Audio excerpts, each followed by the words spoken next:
स्वागत है आपका। ब्रेक के बाद बांग्लादेश की अंतरिम सरकार अब घिरते हुए नजर आ रही है। पूरी दुनिया में विरोध प्रदर्शन हो रहे हैं और बांग्लादेशी सरकार से हिंदुओं और अल्पसंख्यकों की सुरक्षा की मांग की जा रही है।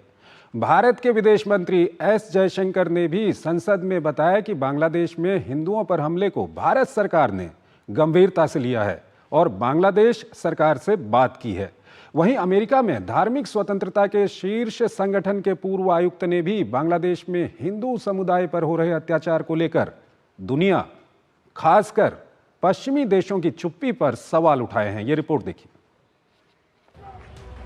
इस साल अगस्त में प्रधानमंत्री शेख हसीना के अपदस्थ होने के बाद बांग्लादेश में अल्पसंख्यकों, खासकर हिंदुओं को निशाना बनाया जा रहा है। हालात इतने बदतर हो चुके हैं कि भारत समेत पूरी दुनिया आज अंतरिम सरकार से अल्पसंख्यकों की सुरक्षा का आह्वान कर रही है। बांग्लादेश में हिंदुओं के खिलाफ हिंसा पर विदेश मंत्री डॉक्टर एस जयशंकर ने लोकसभा में लिखित जवाब में बताया कि बांग्लादेश में हिंदुओं पर हमले को केंद्र सरकार ने गंभीरता से लिया है और बांग्लादेश सरकार से अपनी चिंताओं को साझा किया है। बांग्लादेश में अल्पसंख्यकों की सुरक्षा की प्राथमिक जिम्मेदारी बांग्लादेश सरकार की है और भारतीय उच्चायोग बांग्लादेश में अल्पसंख्यकों से संबंधित स्थिति पर बारीकी से नजर रख रहा है। उधर विदेश मंत्रालय ने बांग्लादेश की स्थिति पर चिंता जताई है। India has consistently and strongly raised with the Bangladesh government the threats and targeted attacks on Hindus and other minorities. Our position on the matter is very clear. The interim government must live up to its responsibility of protecting all minorities. वहीं बांग्लादेश में हिंदुओं के खिलाफ जारी हिंसा को लेकर दुनिया भर में निंदा का माहौल बना हुआ है। भारत समेत कई देशों में हिंदुओं और अल्पसंख्यकों की सुरक्षा को लेकर प्रदर्शन हो रहे हैं। इसी क्रम में अमेरिका में धार्मिक स्वतंत्रता के शीर्ष संगठन USCIRF के पूर्व आयुक्त जॉनी मूरे ने बांग्लादेश की मोहम्मद यूनुस सरकार की भी आलोचना की और कहा कि जब मोहम्मद यूनुस बांग्लादेश की अंतरिम सरकार के प्रमुख बने तो उन्होंने लोकतंत्र को लेकर बड़े बड़े दावे किए थे, कानून के शासन और मूल्यों की बात की थी। लेकिन अब न सिर्फ बांग्लादेश में हिंदू अल्पसंख्यकों बल्कि पूरे देश के अस्तित्व को खतरा है। इसी कड़ी में बांग्लादेश में हिंदुओं पर हो रहे अत्याचार की गूंज ब्रिटेन की संसद में भी सुनाई दी।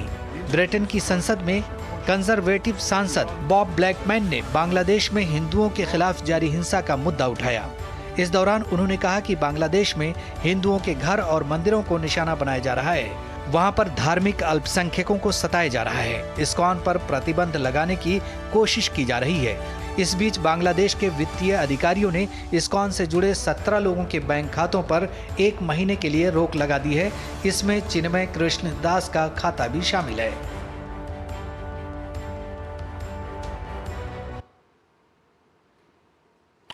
लेफ्टिनेंट जनरल संजय कुलकर्णी हमारे साथ जुड़े हुए हैं। मिलिट्री एक्सपर्ट हैं, विदेशी मामलों के जानकार हैं, फॉर्मर डीजी हैं इन्फेंट्री के। उनसे हम जानेंगे। कुलकर्णी साहब, अब हम देख रहे हैं कि बांग्लादेश के खिलाफ कुछ दिनों पहले से अगर आज की तारीख की हम बात करें तो बांग्लादेश अब घिरता हुआ नजर आ रहा है।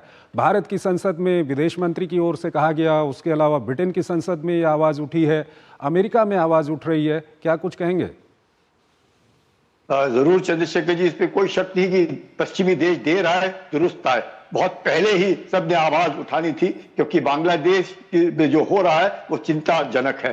जिस प्रकार से अल्पसंख्यकों के बीच के विरुद्ध जो कार्रवाई हो रही है, मारा पीटी हो रही है, मंदिर जलाए जा रहे हैं, गिरजाघर जलाए जा रहे हैं, लोगों को मारा पीटा जा रहा है, उनके बरखिलाफ कार्रवाई की जा रही है, और जिस प्रकार से रेडिकलाइजेशन, इस्लामाइजेशन हो रहा है, और जिस प्रकार से जमात का पकड़ बांग्लादेश की सोसाइटी पे हो रहा है, जिस प्रकार से पाकिस्तान धीरे धीरे करके बांग्लादेश के अंदर घुसा हुआ है। यूनुस साहब जिस प्रकार से अपने आप को एक बहुत ही बड़े दिल वाले और नोबेल पुरस्कार विजेता माने जाते थे, उम्मीद की जाती थी उनसे काफी कुछ, वो देखने को नहीं मिल रहा है। जबकि वो अमेरिका गए तो अपने साथ हिजबुल ताहरीर जो एक आतंकी संगठन है, जो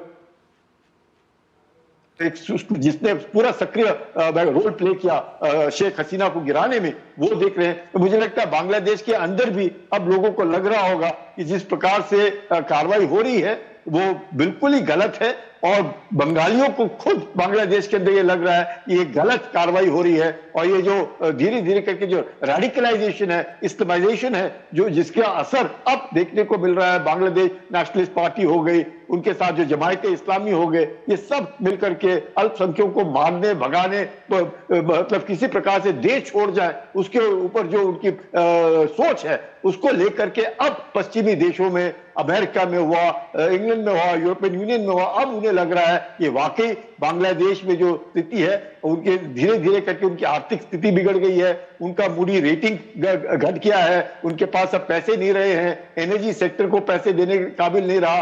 बांग्लादेश जो एग्रीकल्चर में लेकर के, गारमेंट को लेकर के माना जाता था, उसमें जबरदस्त धक्का पहुंचा है। चीन देखने को मिल रहा है कि चीन धीरे धीरे करके अपने कॉक्स बाजार में वो जो पोर्ट बनाया है, जिसका उन्होंने शेख हसीना से ही इनॉग्रेट करवाया, जहां पे 6 सबमरीन 8 वॉरशिप्स को रखने का उन्होंने बंदोबस्त किया। तो ये देखते हुए लग रहा है अब अमेरिका को भी कि चाहे वो सेंट मार्टिन के आइलैंड्स को लेकर के बात करता होगा उस वक्त, पर अब चीन की भी पकड़ मजबूत हो रही है, पाकिस्तान की पकड़ मजबूत हो रही है, बांग्लादेश धीरे धीरे करके इस्लामाइजेशन की ओर जा रहा है, तालिबानाइजेशन की ओर जा रहा है। तो ये स्थिति जो है यहीं पर सर आपसे मैं सवाल जानना चाहूंगा सर, अगर बांग्लादेश को ये समझना चाहिए वहां पर अगर कट्टरपंथी ताकतें हावी होती हैं, जमात के बात पे बांग्लादेश की अंतरिम सरकार चलती है या हिजबुत तहरीर है, दूसरे चरमपंथी संगठन है, तो ये इस इलाके के लिए तो खतरा है ही है, बांग्लादेश के लिए कितना नुकसानदायक है?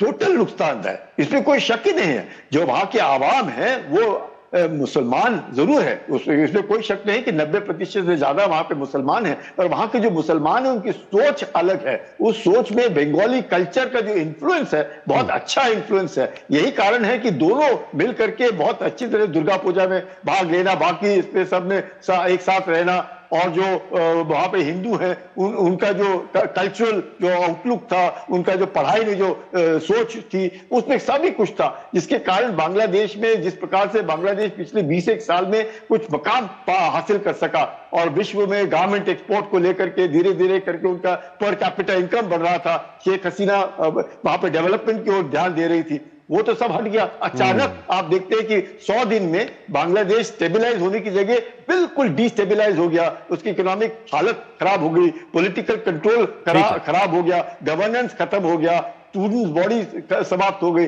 जो सोच है वो बिल्कुल ही मैं कहूँगा कट्टरपंथी की तरफ जा रहा है, जिसका डर पूरे विश्व को भी है और बांग्लादेश को भी इसको सोचना पड़ेगा कि क्या वो इस तरफ जाना चाहता है या डेवलपमेंट का रास्ता। बिल्कुल आपने बहुत अच्छी आपने बात कही सर कि बांग्लादेश को खुद सोचना होगा कि वो डेवलपमेंट की ओर जाना चाहता है या कट्टरपंथ की ओर जाना चाहता है। दोनों की परिणति क्या होती है ये पूरी दुनिया जानती है। बहुत बहुत शुक्रिया सर आपका, आप हमारे इस कार्यक्रम में आए और इन दोनों विषयों पर आपने हमारे दर्शकों को काफ़ी सारी जानकारी दी। और यहाँ पर हम एक छोटा सा ब्रेक लेते हैं, ब्रेक के उस पार हम आपको आज की प्रमुख अंतर्राष्ट्रीय खबरें बताएंगे। गोल्डी मसाले के 100 ग्राम के स्पेशल पैक्स में फ्रेशनेस,